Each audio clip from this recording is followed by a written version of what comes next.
Bon, voici l'annonce que j'ai insérée dans les jeudis du cœur. J'ai des mains de velours.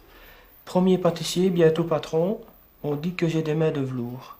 À toi de le vérifier. Je suis en tout cas très romantique et sentimental et je ne rêve que d'une vie à deux.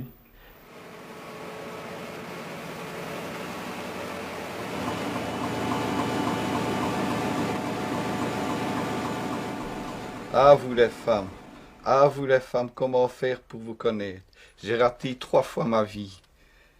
Et chaque fois, elles m'ont dit, j'étais un homme vieux jus. J'ai tout ça parce que je suis un homme d'intérieur, de jardin, d'intérieur, qui aime sa maison et son jardin.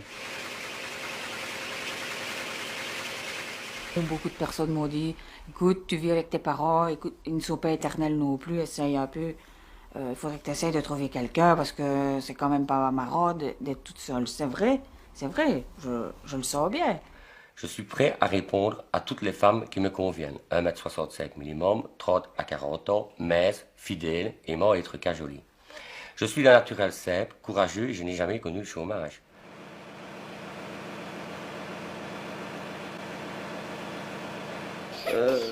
Je sais que c'est peine perdue de vous écrire, car vous aurez peur en apprenant que j'ai 9 enfants et que je suis encore enceinte de 6 semaines. Ma vie n'a été qu'un enfer et personne ne peut comprendre. Pourquoi? Tout simplement parce que j'ai toujours été livrée à moi-même. Pardon, je ne me suis pas présentée. Je m'appelle Christine, j'ai 38 ans et je suis née dans les Ardennes où ma famille réside toujours. Je suis une femme pas trop moche, 1,60 m. Je cherche un homme riche, d'intelligence, d'1,75 m ou un peu plus, enrobé, mais pas 100 kilos, pour une vie simple qui m'aiderait à oublier un passé maudit. Pourquoi un homme très simple ne pourrait-il pas retrouver une femme très simple, qui préfère sa maison aux sorties, qui ne pense pas qu'à dépenser de l'argent et pour que l'homme représente pas qu'un simple compte en banque? Les sexes de mon premier mariage. Alors vous avez les triplés Ludivine, Amandine et Gwendoline de mon second mariage. Et le tout petit, le papa m'a laissé tomber. Quand je lui ai fait part de ma grossesse, il a dit non, je ne saurais pas assumer. Si tu veux continuer à me boire, dit-il, tu fais partir l'enfant. Si tu le gardes, tu ne me vois plus. Moi, j'ai choisi l'enfant parce que j'estime qu'une vie n'a pas à être détruite. Je n'aime pas partir seule. Aller au cinéma toute seule ou sortir seule, je n'aime pas. Alors ça me permettrait d'aller au cinéma, d'aller promener, de partir en vacances. Bien sûr, on pourrait sortir 3-4 fois par an. Je suis un grand timide, de 40 ans, un homme peu encombrant. Ce que je recherche toujours, c'est un homme qui soit au moins plus intelligent que moi, c'est certain, mais qui ait quand même de l'humour pour me faire un peu rigoler, quoi, parce que, bon, la vie maintenant n'est pas fort rose. Depuis 9 ans, je lis vos gémissements et vos doléances dans les jeudis du cœur. Souvent, je vous ai écrit, mais vous n'avez jamais pris la peine de me répondre. Peut-être faut-il vous envoyer une enveloppe timbrée. Peut-être n'êtes-vous toutes que des mijaurées. Monsieur, vous qui jugez les dames comme de grosses vulgaires alcooliques, les mecs pas propres, les grandes profiteuses, je voudrais savoir, monsieur, dans quelle catégorie d'hommes vous vous situez. Dans les gros vicieux, les maigres radins ou les grands cons. Ne seriez-vous pas atteint par hasard par la maladie de l'oignon, votre qui gonfle et votre queue qui sèche? Quand je suis avec une femme, je vais dire ce n'est pas le lit qui compte le plus important pour moi, c'est d'être doux avec une femme, quoi. C'est un peu ça que tout le monde me le dit d'ailleurs. Des fois on me dit qu'on aime mieux ma mère que mon physique, des fois, tellement je suis doux et gentil avec une femme, quoi. Vous ne savez pas sur le genre que vous allez tomber. Vous pouvez tomber comme moi je suis tombée ici samedi, monsieur qui était très bien habillé, mais la première fois, j'en ai vu en jeans. Vous pourriez être laid, tout boutonnu. À la rigueur, vous serez même handicapé. Si vous avez un beau compte en banque, vous avez aucune chance d'avoir une femme. Tandis que si vous êtes beau et pauvre, j'ai pas l'impression que vous aurez aucune chance.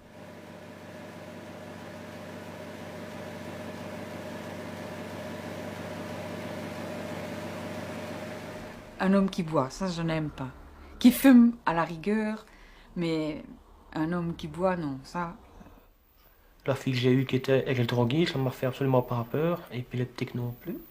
Ça me fait plutôt plus peur de tomber sur la femme trop idéale, plutôt femme de ministre ou d'avocat ou quoi. Je me sentirais plutôt mal à l'aise par rapport à une femme trop bien qu'une femme moins belle, comme on dit. Comédien, aventurier, profiteur et abuseur de tout genre. Tenez-vous loin.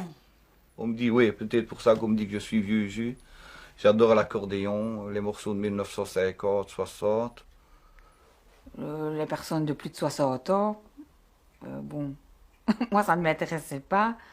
Non, les loisirs, je veux dire avant tout le football. Je suis un abonné, je vais dire, home football. La pâtisserie, je vais dire, c'était un peu aussi mon loisir maintenant, je vais dire. Et ici, dernièrement, j'ai fait pour un dancing karaoké. C'était un grand gâteau de 70 cm sur 50, donc la grandeur d'une table. C'était un gâteau en forme de jeu de fléchettes, quoi, donc des fois ça varie du terrain de football, c'est l'imagination, quoi. C'est autant alors de garder son fric et d'aller au bordel une fois ou deux par semaine ou par mois. Ça nous coûtera moins cher et on n'aura aucune responsabilité, aucune restreinte envers les femmes. J'avais rendez-vous dimanche à 18 h à Barchon, dans un bistrot près de l'autoroute, près des usines d'Erkan. Je veux dire, moi j'étais là, je veux dire, en vélomoteur, c'est mon moyen de locomotion. La personne est arrivée, je vais dire, pile à l'heure au rendez-vous, à pied donc, je veux dire, elle avait fait 2 km pour venir à pied, donc c'est déjà un poids, je veux dire.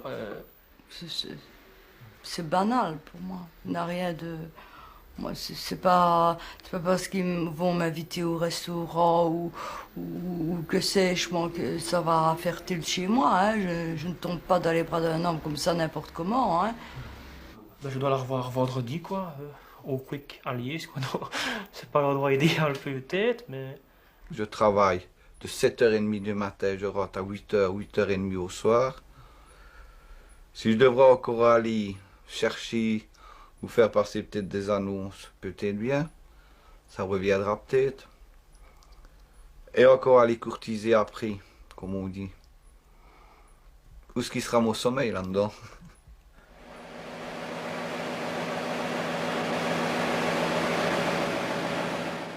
Ma femme m'a quitté avec en emmenant mes enfants. J'étais vraiment au bord de, je vais dire, du gouffre. Vraiment le désespoir jusqu'au jour où, en lisant le journal, je suis tombé sur une annonce, sur l'annonce de Pamela. On s'est un petit peu parlé au téléphone. Et alors il m'a dit, écoutez, je n'ai pas de moyen de locomotion avec mon fils handicapé, je ne sais pas venir au bus ni au train. Elle m'a donné rendez-vous sur nos prix de Genève, en me disant qu'elle voulait bien venir me chercher avec mon fils Gabriel. Je suis arrivé là, même à mon âge, tout timide. Elle aussi, on n'osait même pas se regarder. Je vais employer ce terme, c'était un ours et on pouvait faire de lui un chat. Elle l'a fait un souper à Gabriel, et puis à un moment donné, j'ai vu qu'elle disait à sa fille Pamela de mettre le pyjama à Gabriel. Là, j'ai été bloqué pour la nuit. On a discuté toute la nuit, Gabriel dormait et depuis, je ne l'ai plus quitté, voilà. Et on a vécu une semaine ensemble pour, je vais dire, pour mieux se connaître, pour voir avec les enfants comment ça allait se passer, parce que les enfants ont vécu quand même avec 4 hommes différents auparavant, donc il fallait aussi, je vois un petit peu la réaction de mes enfants. Ça s'est très bien passé, ça fait 3 mois qu'on vit ensemble, et on espère bien vivre 50 ans ensemble. Elle m'a rendu confiance en moi-même, elle m'a permis que je puisse faire autre chose de mes 10 doigts, parce que j'ai toujours entendu toute ma vie, que ce soit par ma famille ou par mes précédentes femmes, que j'étais un zéro, que j'étais un nul. Et ici, ça a été le contraire. Ce qui m'est arrivé, la perte de mes enfants, de ne plus voir mes enfants depuis 1 an, je m'étais réfugié un peu dans l'alcool et je lui en ai parlé, on en a discuté tous les deux. Et un jour, j'ai pris la décision moi-même d'arrêter de boire. Ça s'est passé le jour de l'anniversaire de Gabriel. J'ai décidé, je lui ai dit un jour, maintenant c'est terminé, un verre d'alcool, je n'en serai plus. Pourquoi je me sentais bien, j'avais retrouvé une famille, je ne voulais pas détruire ce que j'avais en main. Et elle m'a...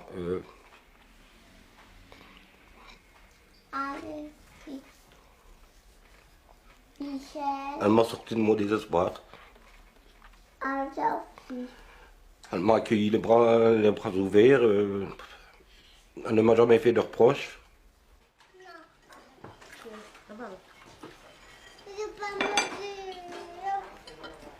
Je vois Gabriel qui évolue de plus en plus, en contact, j'allais dire, de ses frères et sœurs. Et il grossit, il est plus jovial, il est plus amical, plus souriant aussi.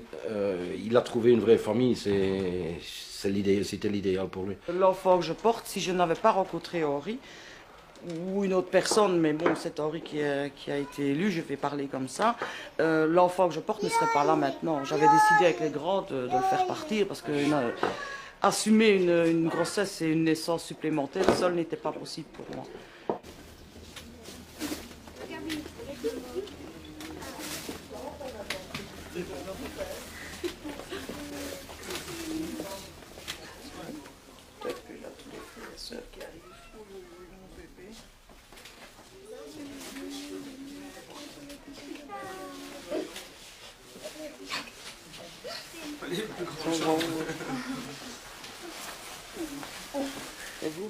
L'idée c'est d'avoir un enfant nous deux, oui. Mais il faut qu'on se dépêche parce que j'ai quand même bientôt 39 ans.